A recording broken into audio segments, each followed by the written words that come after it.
Hey there everyone, and welcome back to the Para Connection Podcast. You're here with Schuler, and today we have an amazing podcast to go over with you. On today's episode, we have a special guest by the name of David Oman. For those of you that may not know David, he is a paranormal enthusiast, historian, and someone that's quite familiar and close to the Sharon Tate Murders.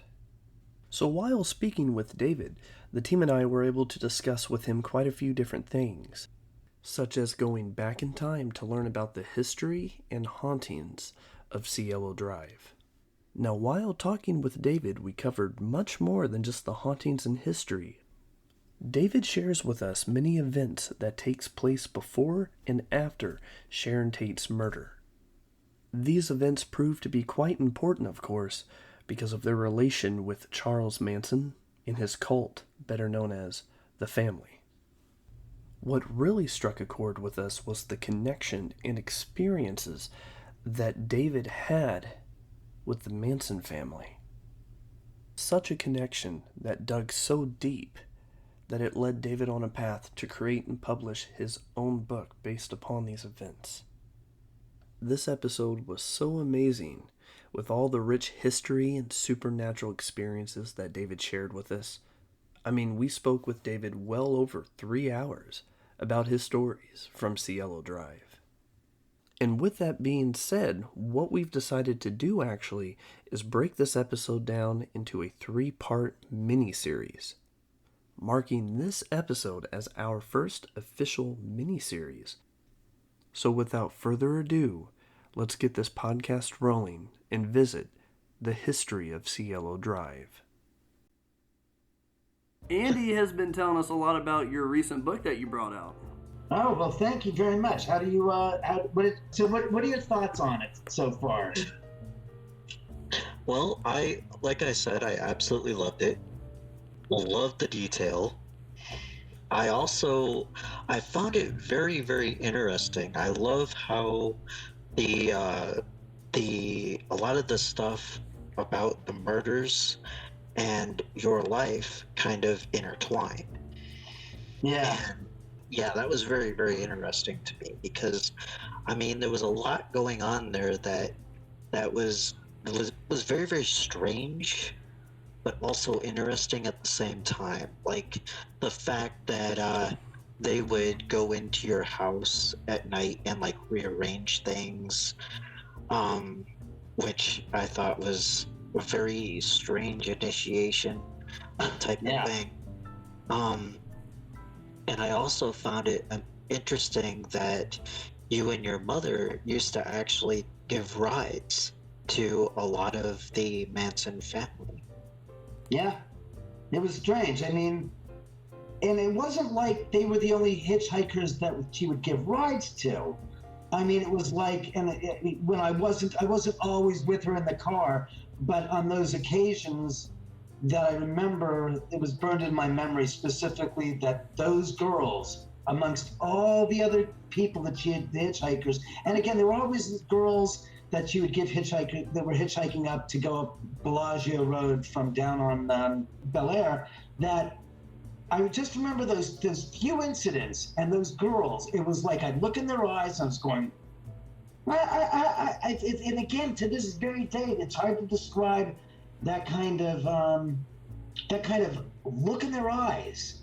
I mean, they used to call it the 10,000 mile stare because it was from Vietnam and, determined to be so they used to call it shell shock in World War II, as my dad used to say. And they hadn't quite put it together that this was post-traumatic stress syndrome, which we later now understand it to be. But it was that look of just like contentment and, I want to say, unbridled euphoria. And it wasn't like they were high, like they were like, oh wow. And it was like they were completely coherent and focused, but it was almost like eerie. Well, as in the book, I relate the connection scene. The only time I remember ever seeing that similar type of a look was later on, about 5-6 years later, in the mid 70s, when the Hare Krishnas were big in going to proselytizing people in the airports, and you'd literally walk through the airports and there'd be people there dressed from head to toe. They were always bald. I'll never forget them as well, but bald, all dressed in like sheets, like white sheets or robes and whatever, and always clanking the symbols between their fingers and chanting as they were walking through the airports. And looking for people to get donations for the Hare Krishnas and spreading the word of Hare Krishna. And they're well beyond you. They were, that their attention and that their focus was in some other place, that they were here, but they really weren't here. That's the closest I could ever remember having a similarity between A and B and saying, wow, that reminded me of that from then. And then, like I said, the fact that probably 6 months after the murders, in the middle of, not 6 months after, 6 months after the discovery of the murders, so say mid-July of 1970, which the Manson family was still quite together outside of those that had gotten put into jail, which was Manson, Tex Watson, and the 4 or 5 different girls that were the 3 girls that were there. Well, 4 because, well, it was 3 girls that were there. One of them was Kasabian, and she turned state's evidence. Diana Lake, who I later met last year, she had already turned state's evidence. They weren't there, but the rest of them were still on Spawn Ranch. They were still living there. They were still carrying out his orders. They still had communication lines between between Manson and those incarcerated and the outside world. And he was still getting messages back and forth. And apparently I found out from Diane Lake last year that the attorney that worked for Manson, one of the attorneys, was basically passing messages back and forth between the family and Manson, who was in prison. So he was still doing, directing orders and stuff. So if you think the whole idea was that Manson's whole purpose of doing that was to carry out the activities that were taking place before he was incarcerated and continue them through, even though he was incarcerated, kind of like the same reason why one of the theories behind Gary Hinman murder, and his nickname with the family was Cupid, Bobby Beausoleil, that if Bobby Beausoleil was in jail and this murder had taken place and Bobby's in jail, how could the murders continue with Sharon Tate and the LaBiancas the following night? If Bobby Beausoleil is in jail, how could the murders still be continuing and he still be in jail? And that was the whole point. Somebody theorized as to why they committed the Sharon Tate murders, was so that they could get away with trying to say, well, if Bobby's in jail, how come there's still murders that are just identical to that still happening? So the police would say, oh, we have the wrong guy. He's in jail, but the murders are still continuing. Uh-oh, we better release him. And that was one of the motivations, they say. And so it made sense to me, but I remember in 1970, 71, there was nobody outside of the family members knew that they were perpetrating creepy crawl. And what's interesting hell about that is that when I read the book in 77 or 78, when I was in high school, it went bam, oh my God, that's exactly what the hell happened at my parents' house. And that's, and again, in 1978, so that's 8 years after the incident, it's like, holy crap. And my mom, and, because I talked to my sister about it, my sister, who's a few years older, says, I don't remember any of that. I said, Susan, you weren't there the day that it happened, that morning. And Mom certainly wasn't one to sit there and, how should I say, be dramatic. All right, fine, it happened, fine. It's a good thing you didn't wake up in the middle of the night, blah, blah, blah. That's it, over. Never knowing the connection back to the Manson family and the fact that she had given those kids rides some year earlier, that was the telltale reason why it was that her house was picked. And again, when she would stop in front of her house, in front of the house, and say, all right, girls, this is as far as I go, this is my house, this is where I live, the hell was she having to do that for? I mean, it was so nonsensical. It was I have to say, about 25 years ago, I had a private investigation process serving company. And 35 years ago, actually, is when it started. But the idea was that I gained so much understanding about information and the importance of information, because we're talking about prior to the internet, and just realizing that, how should you say, nondescript bits of information have a way of finding their way back to you. And there was no reason for her to sit there and say, well, this is my house. She just said, this is around where I live. I'm going to drop you off here. You can walk up the street because you've taken care of the 3/4 of a mile up the steepest part of the canyons to get up to this place. It's easy for you to get around the corner to go up to Jan Berry's house. And I think about it now saying, yeah, how else would they have known this was the house they knew to target? They knew the people that lived there. My mom had shown in her generosity to say, look, this is as far as I can go. You can walk up. And they were always so nice. And they said, thank you very much, Mrs. Oman. And it was almost like that, yes, ma'am, no, ma'am, that my lip service. Same thing with the Manson girls. They were like, they knew how to portray or project an image of humble, whatever type of a personality. And it's just amazing when you think about it, because they were con artists. They were complete con artists. That's it. So, David, do you think that they were strictly brainwashed, or you think there was something to do with like spiritual oppression? No, honestly, neither drugs, not brainwashed. This is something that I love. I'm a history buff, and I love looking backwards. And I think that part of the problem with human beings are that we take present day conventions and try to, this is 1860. Well, that don't apply to then, because their perception and comprehensions were different than what you now know. So you can't take present day and say, okay, we're overlay. No, it doesn't work. And since I was alive then, and I had a sibling who was 8 years older, and I knew all this stuff and saw this stuff firsthand, every fucking myth about the Sharon Tate murderers is a crock. They weren't brainwashed. They weren't bombarded with LSD. It wasn't the fact that they were spiritually moved. It has to do with the dynamic and things that people don't want to talk about on a psychological level, which was apparently very much present then. There was something called, which we've lost to history, so to speak, called the generation gap. And it was more prevalent then in the sense that you got to remember, the parents of these kids came out of World War II.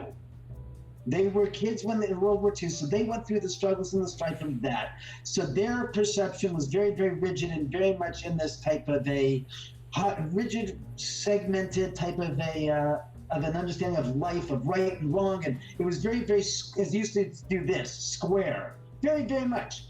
So when the kids came out of the 50s, that were like the teenagers of the 50s and going into little, the teeny boppers of the 50s that became the teens, the young adults of the 60s like them, there was a lot of tension and a lot of friction between the older established generation and the youth generation of the culture. And as I remember seeing firsthand from my friend's brother, I go to my friend's house, and his father was a corporate type, just like the guy from Mad Men. I was at their house, hanging out, and I remember several times the father would come home, go get himself right into the goddamn bar, set himself a gosh darn drink at 5:30, get himself nice and liquored up, and then the rebellious son. And that's the thing, there's a lot of difference in the way that we treat the parents treat kids nowadays has learned from those experiences, so that's not the case. But back in the 60s, there was this tremendous counterculture. You're smoking pot, well, you're bad. No, alcohol is my choice of drugs. But the adults weren't capable of admitting that this was their drug, was the alcohol, and it was legal. Where the kids were doing things that they didn't want to follow in lines with the parents, because the parents, they were trying to move away from that type of mentality against the parents. So there's a great vast void between the adults and the kids, and in a lot of cases, the fragmentation of the family in that era was even more disparate. So you had a lot of kids that were running away from their parents and running away from this kind of regimented, strict authoritarian, square type of a lifestyle, and they were running from it. So these kids were running away from a family, looking for a family. And in the 60s, the youth movement, if you remember, was getting into the counterculture was getting into these small little, you don't want to call them cults, but co-ops, where they would all get together and they were supporting each other because they felt that they were capable of having trust with them, having a connection with them, and having an appreciation of their youth and enjoyment of these new recreational drugs that were available. And you got to remember, until 1967, LSD was legal. That's the whole thing. It's just like back in the 80s when Molly, before it was MDMA, was legal. And people were taking it, and it was available. But when it became illegal, it became even more exploded because of the illegality of it. In the sense that in the 60s, these people were in communes. Thank you, Sharon. They were getting into the communal groupings. Well, Manson provided a similar type of an environment, except it was a pseudo type of an environment because Manson was a con artist, and he goes, what's interesting? What can I take from what's now? He goes, wait a second. When he got out of jail, he was popped right down in San Francisco in the middle of the Bay Area during the middle of the heyday of this stuff, and he started saying as a sociopath. He wasn't a psychopath. And what people seem to think, he's a psychopath. No. Two different things and two different approaches psychologically speaking. A sociopath is a narcissist who gets other people to do his bidding, and he can tell them what to do, and he is hands-free, but he enjoys the puppetry of the mind, of controlling people. The psychopath is the exact opposite. He doesn't look for others to do his bidding. His gratification and interest and fulfillment is from his own gratification of getting his kicks on doing it himself, not others. He's not interested in mind control. He's interested in controlling people himself directly and being in the mix directly. That's why psychopaths are usually your serial killers, your mass murderers, your shooters, those kind of things. Sociopaths don't like that. They like the control. They like to play the game. They like to be hands off. And he was a sociopath. And he preyed upon society's weakest of all. And these were kids. So he basically created this communal type of an affair. And in the guise of that, he got them to basically feel that he was their father figure. He gave them love. He gave them security. He gave them a sense of purpose. He gave them a sense of life. No, it wasn't what they came from, but they weren't looking for that which they came from. They were running from that, so they ran to his arms. And in so doing, there became a kind of a ritualistic type of a breakdown of society's parameters, the boundaries by which we all live under the circumscription of, that's what we do. These are the laws. We live within this hierarchical society. He was about none of that. He says, these are my rules. We're going to eat in the garbage. He basically broke them down mentally to say, look, I know what you rejected. I'm going to give you my version of what you want, and you're going to eat from it. And so as a result, they basically willingly did did what he told them to do. And it's not like he had to sit there and say, I've got you under LSD, because LSD won't, see, this is the thing that people don't understand.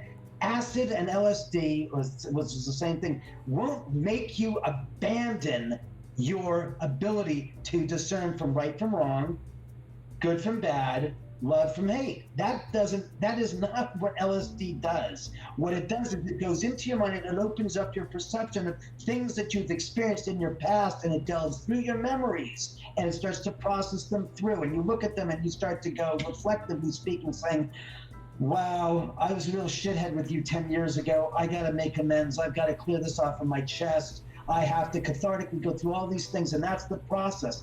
It's the same thing with magic mushrooms. Those things don't provide you with a basis for mind control. And I can also say that what I'm saying is based upon what the CIA discovered 10 years earlier when they tried to use LSD as a drug that was going to be able to facilitate mind control. And when it failed, the LSD experiments with the CIA went out the window. Said, this is crap, this can't work, this can't facilitate where we're trying to go. And that's why it didn't wash, and people that come up with these theories are, it's acid and it's drugs. Like, yeah, right. And what do you know about it? Have you ever done? No, I've learned. You're basing it upon what? Research? But you haven't put yourself through the niche and saying, well, let's see what the heck this is about. Let's experiment and see personally, is this what it does? And as Ken Kesey did in 1966 with the electric Kool-Aid acid test, it proved that it had no ability whatsoever on a recreational level to do what they now say it could have possibly done, which is gain the control over other people's minds to bring the veil down and to totally rewrite the script across their brain. What he did was, how should we say, he was a very manipulative, well thought out sociopath that knew what he was doing. And it was just like it was like a fringe benefit. Everybody was doing it, so it was popular in the time, and people were smoking and dropping acid and whatever. That's just part of the story, but that's nothing to do with what caused them to do it. They basically did it out of love for Manson. Just kind of like the people 10 years later that went off with Jim Jones to the People's Temple in Guyana to live away from society, to escape society's ills, to go down to South America to live on this communal, again, a communal type of an environment. And of course, the old saying goes, absolute power corrupts absolutely. Jim Jones got a taste of the flavor of the flesh and figured out how he could control people and get them to do what he wanted using religion. Again, religion didn't do it, but he used it, again, as a sociopath to get them to come and do what he tried to instill to them to do. A lot of the people didn't want to, and as we later found out, a great percentage of the people that were in Guyana did not willingly take the freaking Kool-Aid. They were injected with a gosh darn syringe and were killed. And that's the whole thing. People don't like to hear that because it means that, oh my God, the boogeyman is real. It's like, now is the boogeyman real? The boogeyman still exists. The boogeyman still can touch anyone that is not able, that is weak, that is looking for somebody else to be their crutch. When you can find people that are not able to, in their mind, be okay with themselves, they look for others to put their attention and their power and saying, you can do this, I can put my faith in you. Look at the Catholic Church. People put their faith in the priest, and the priest knows that he's, above it all. And what happens? He takes advantage of it because it's kind of like, the church won't let me sleep with women. Well, what do I have? I have desires. And the irony is I don't want to segue too far, but when you look at the origins of things, and the example being, we're talking about the church, is where that came from. Why were the priests denied the access to women? Well, when you look back historically, about 1,000 years ago, in the early church, the priests were able to marry. Well, if the priest is able to marry, the priests have kids. And in the old days, you were able to, as the father to the son, you'd bequeath your land, pieces of your land. Well, the land was the church's land, and the priest having kids would have to then say, all right, I have to give you 10 acres of my land. Well, that's taken from the church. And the church said, saying if this continues and priests are able to marry, we're going to have no land. Again, Money was the reason why priests were basically summarily at a certain point, 1200 AD, that when they said, no, now the church says priests can no longer marry because the land's being lost to the priest's kids. So you got to look back and say, wow, that's crazy. It's like the same thing. Absolute power corrupts absolute. It's like, yes, because there's no the idea that you have all these young women around you. He's 28 years old. These girls are 10 years younger than him, and they're running around. He can control them. It's entertaining. And instead of just him sleeping with them, he decided, as this sociopath is saying, all right, you and you, I want you two to sleep together. You say, well, but that, where's the game to Manson? Control. It's all about breaking down their ability to decide for themselves what's good and what's bad. And because he tells them and they think he has their best interest at heart, they're going to do what he asks them to do.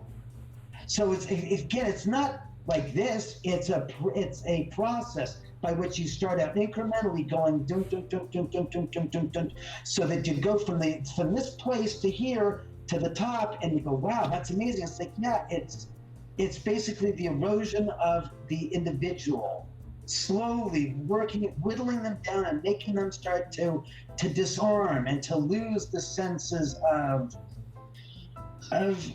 the ability to discern and to be empath, to have empathy towards others.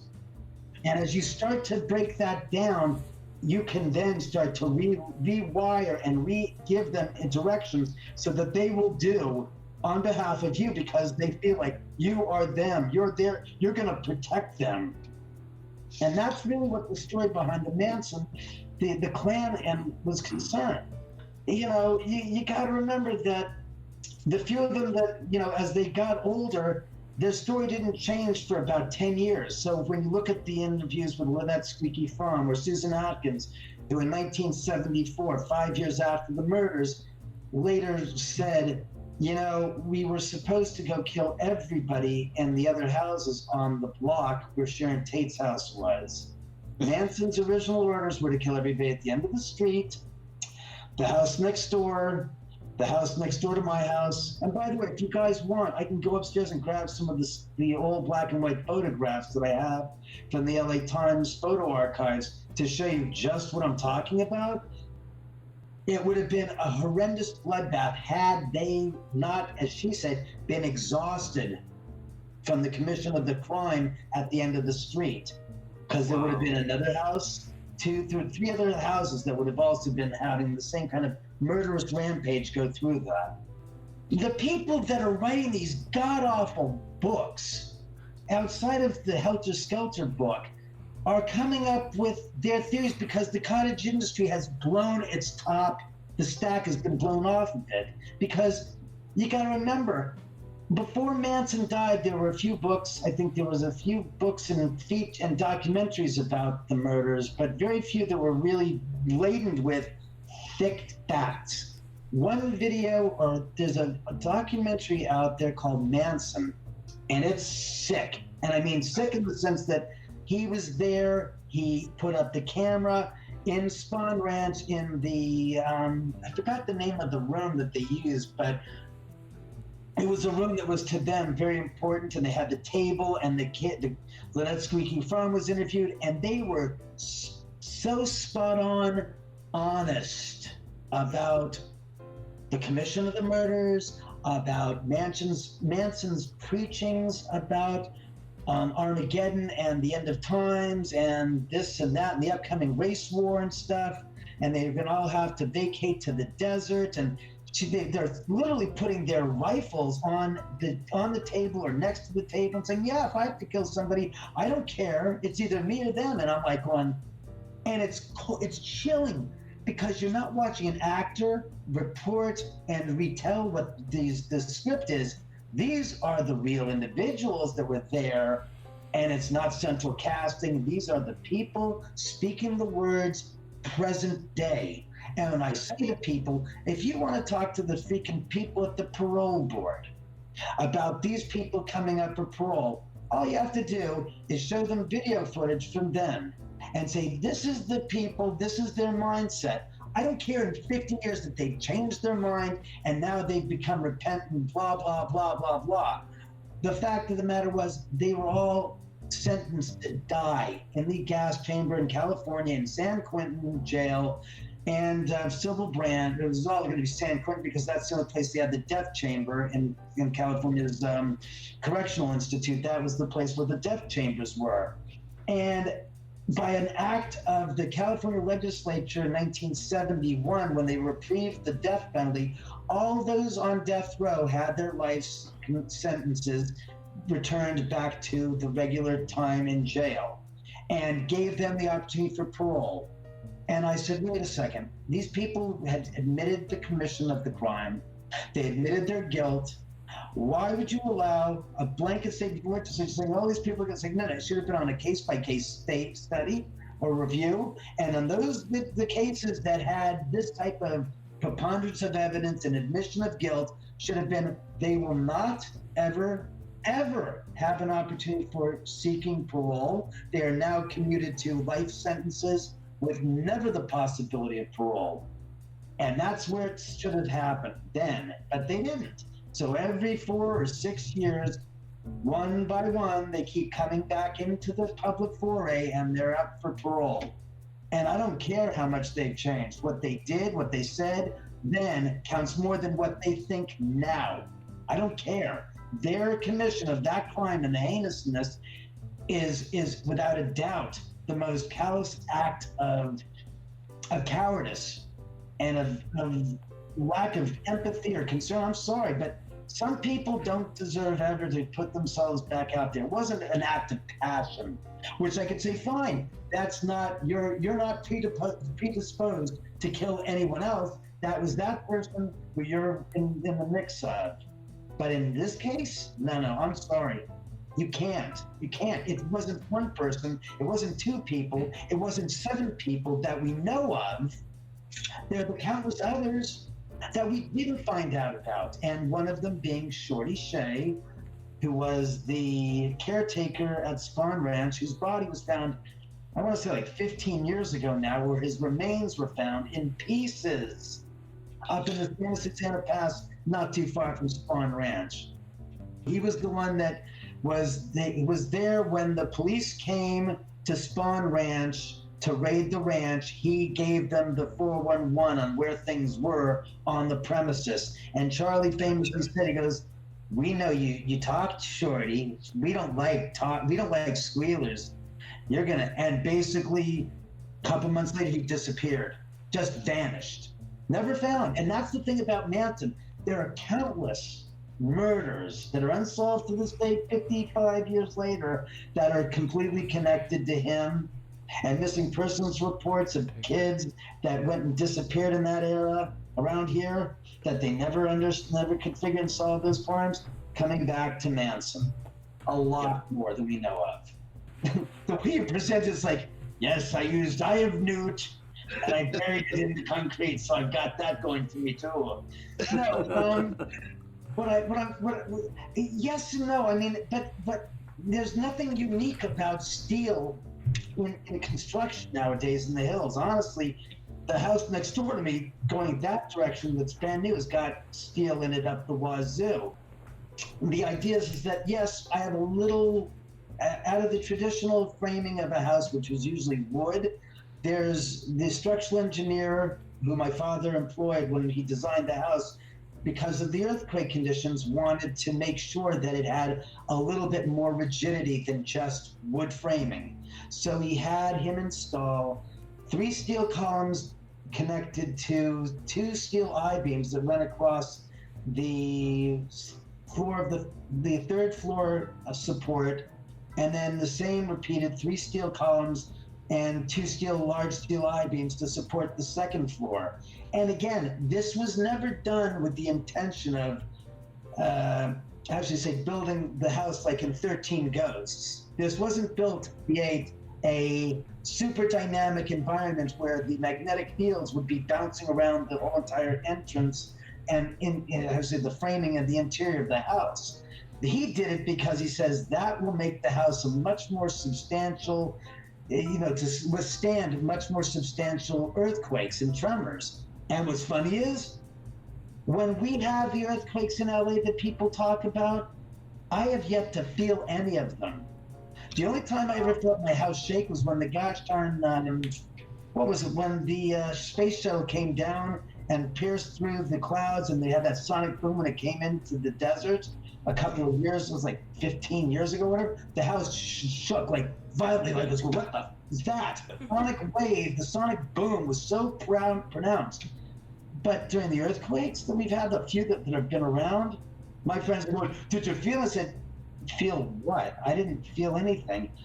Now, what's interesting is we had an earthquake a couple of weeks ago, and I thought to myself, oh, wow. I went into the den, and I saw the figurines on top of the canopy on the aquarium. 2 different figurines were knocked over, and I was like, oh my God, that's great. I said, I've never seen those 2 get knocked over. Mind you, it was not any of the figurines that have always been knocked over by the spirits. So when I reviewed the footage, I was like, oh my God, what time is it? And it's at 11:30, and it's like, oh my God, that's what time the earthquake shook. Turns out the earthquake, that the house, you could feel, there was a slight jolt, a little rumbling to it, and it knocked over 2 figurines. And I said, that's great. So I saved the footage for one specific reason. Because I have that, and I can show it against all the other footage of all the figurines getting knocked over, and you can see the way that the whole room shook and that the aquarium shook just enough, and the figurines that got knocked over are not the figurines that are always getting knocked over by the spirits. Yet those ones by the spirits were standing tall and proud. And it's like going, wow, that's kind of the telling statement to say, here's footage when an earthquake hits, and look what happened. And yet, when it's no earthquake, look what's happening. That's why I said, juxtaposed one against the other, you go, wow, that's hard to argue with. There's something that you can't explain, because you would have thought that the figurines that keep on getting knocked over by activity would have been the ones getting, it's like, no, and they're standing. So it's like, something about this is interesting. Plug and play. Right. Well, because think of it this way, when you go into, it's almost like the basement, because the number 1 floor is always going to be your ground level floor. Ground level, yes, I should say in my case, street level, because it's a downward slope like this. So you got your top floor here on street level, and instead of building up, which is basically adding more weight and not taking advantage of the space that's vacant below the top floor, why build up if you've got plenty of empty space that you've already created 2 walls or 3 walls on, and you've got this empty crevasse going down the hillside? Why not take advantage? And originally, the house was only supposed to be 2 stories. And as you go down the slope, basically, each one of these layers gets shorter and shorter till you get to the bottom. And there's, at the very bottom, under the house, there's probably about 30 feet of dead space still there that you could have taken advantage of. And I said, secondly, from a structural standpoint, putting more ribs across this so that it's not just 1, 2, and then this big open cavity, you're really becoming more structurally sound, and it has more strength because the ribs going across are basically giving you a greater sense of structural integrity to the house. So I convinced him, I said, Dad, you can't just give 2 floors. I said, you got another space, and you still got this big, vast cavity of empty space there. Then he goes, all right, fine, we'll build a 3rd floor. So we built the 3rd floor, and he goes, look, I'll give you the opportunity later on, if you want, to develop a 4th level that's separate from the first 3 floors that are interconnected through the stairway and the spiral staircase, so that you can actually have a storage space there if you want to do it down the road. Because you still, again, you have your ceiling, you have your 3 other walls on all 3 sides, and all you'd have to do is put a floor there and put a wall against the dirt, and there you've got another storage space type of a room. I said, okay, that's good. I said, but that's better. So as I told people, I said, you can't go 3, 2, 1, because that doesn't matter. How could you say the 3rd floor is the top floor? It doesn't work. I said, the top floor's always got to be the 1st floor. And that's why I say this is the 1st floor, the 2nd floor, and the 3rd floor going downward. And most people can't, understand that, because most people's homes are built on a flat pad of land, and 1, 2, and 3 is going up. So in this case, it's the exact opposite. You have your top floor, which is from the street level out, which is about 2,000 square feet. Then your 2nd floor is about I'd say about 1,000, gotta be 2,000, gotta be about 1,400 square feet. And then the third floor is about 600 square feet. More than 600 square feet. No, really it isn't. It's about 607, maybe 750, 800 square feet.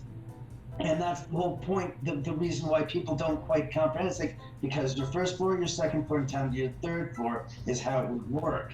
And of course, the earthen wall room, a lot of people are perplexed at going, why is the earth exposed? They said, well, the reason why there's an earthen wall room is because my father at the time, when I suggested let's build the third floor, wanted to turn the third floor into a separate apartment. I think that the whole house is in its own unique way. It's the whole entire area, space within the confines of the walls of this house that have places where intermittent, how should I say, the overlap between that dimension and this dimension presents itself. And I kind of tend to pull back from this one spot or this one spot. Why? Because it becomes too, for lack of better words, becomes too constrained. So you mean that can't be a place? Like, no, it's like, no, I'm not saying that can't be a place where it's a portal, but people are like, but right here, it's like, right now it is. Right now, you had that experience there. Doesn't mean that it's going to be there over and over and over. It's always shifting, and that's why I've learned in the house, when I used to say, oh, the most active part of the house is the third level. And then I'd have people come over, and all of a sudden, I'm starting to have weird sensations and feelings of lightheadedness and a different type of an energy type of a feel on the top floor. And I go, well, so much what I thought I knew, it doesn't happen to bear witness to the truth. And they say, why is that? I said, because sometimes it's the second floor, sometimes it's the end of the hall where my laundry room is, sometimes it's the doorway going into the bathroom area on the first floor, sometimes it's on the third floor, sometimes it's in the earthen wall room, sometimes it's in the theater room, sometimes it's in the guest bedroom. It's kind of like, as a human being, as humans like to do, we have to be absolutely positively verified that this is it. This is the object we're after. It's like, no. That's what I've learned is you have to be more open about it. It's more fluid in what's happening than we want to understand. We want a certain location, a certain decision. We want it to be very, very specific and very much in this box. It has to fit inside the box. That's what I've learned, that it's not like that. That when we try to make that, there it is, it's like, oh no, it just moved to there. Oh no, there, it's like whack-a-mole. It doesn't want you to be able to figure it out in so many ways that you can scientifically say, all right, that spot right there is where it is. No, right there, right now it is. In 2 minutes, 3 minutes, it might be something else somewhere else. And that's what I've noticed. It's not like we can, how does it label it? And that's the thing, is it's more fluid than we want to do. And it's fortunate, people want this to be the way it is, the way it is. And it's like, can't do that. It just doesn't seem to want to play the game that we want them to play. Their terms, their decisions, people want to have the ability to know that I can count on this being the hot spot, so when I put that gosh darn dime on there, if it flips up on its own, then I was sure that's the spot. It's like, but what if I said that's not the case? And they go, well, that just doesn't fit, it doesn't fit my theory, which is what people have a problem with. There's no such thing as an expert in the field of the paranormal. Why? Because as I just stated, it's so fluid that the theories are constantly changing, and then it's like, well, that theory's out, that theory's out. It's like, we are never going to have the answer. And I only say this because after 17 years of living here, I've come to the conclusion that we're humans. Some things just unfortunately, we will never, ever, ever, ever know the answers to. And it'll frustrate us, it'll piss us off, it'll eat us up alive, and we'll chase our tail to come up with the answer. But it's something that we have to grasp, make sense of, understand. It's okay. It's okay. It's all right that we don't know. But you have people out there that want to profit off of the field and make the cottage industry their industry and make it big and make it brash and make it dramatic and make it scary and make it fearful. And look, after 17 years living here and having lots of my friends and people that I've met in the field come and visit and experience the stuff here, I'm going to tell you that there's very little scary about the paranormal, except for the people's perception, and the people's whose perception is tainted with a fear-based or religious-based type of a fear of, oh my God, it's going to hurt me, are going to give you that. For people who have been more open-minded, that are more willing to say, let's see what the hell is happening here, instead of going, oh my God, did you hear that? And overreacting, it's like the idea that you have three approaches to any situation: the stupid approach, the fearful approach, and the curious approach. And that's across the board. It doesn't matter if you're walking through the woods and you come across a rattlesnake. It doesn't matter if you go to the beach and you see something in the ocean you don't understand. It doesn't matter if it's between an argument between you and a friend. You got to take yourself out of that place of being fearful and saying, yes, I'm curious. Because here's the response. You're walking in the woods and you come across a snake. You don't know what it is, but you see a snake. The stupid approach is, oh my God, there's a snake. What the hell is that thing? I wonder. Let me go in there and let me go see if it's poisonous or not poisonous by touching it and grabbing it. No sense of self-respect, no sense of integrity, and no sense of fear. So you're putting yourself in harm's way, but you don't care. You're just blindly going along. Second response, the fearful response. Oh my God, it's a snake. It's got to be poisonous. Find me a stone. Find me a stick. Irrational response. No ability to be composed, to kind of gravitate, to kind of gradiate the situation, to take it as it is. It's 10 feet in front of you. It's not going to jump 10 feet and attack you. It's more afraid of you than you are of it. And you're not even thinking about the disparity of your 175 pounds versus the 1 pound of that animal. And making that kind of correlation, saying, that thing's going to jump and get me. All right, it's going to jump and get me. From 10 feet away, it's going to jump and get you and attack you. Why does it have an aggressive bend? Why do you feel that it's a threat to you? And why are you not able to be composed and deal with it? The curious approach. Oh my God, there's a snake. All right, that's interesting. Now I have to maintain composure, because once I lose my composure and my ability to rationally deal with the situation, I'm going to have nowhere to go but to fear and run and act accordingly. So if I'm curious, I'm going to sit there and look and say, all right, there's a snake. I don't know if it's a rattlesnake. Let's look at its colors. From a distance, assess the situation, come up with a plan of it, to how to deal with it. Be respectful of it. Get a stick and get a long enough stick to touch it and see if it raises its tail and starts doing this. And then say, okay, you're a rattlesnake. I'm no threat to you. You're no threat to me. Please move along the trail and out of my way, and we'll both live happily ever after. All right, well, that wraps up episode 1 here of our 3-part mini-series, and I do hope you all enjoyed and learned quite a bit from this episode, because I know we did.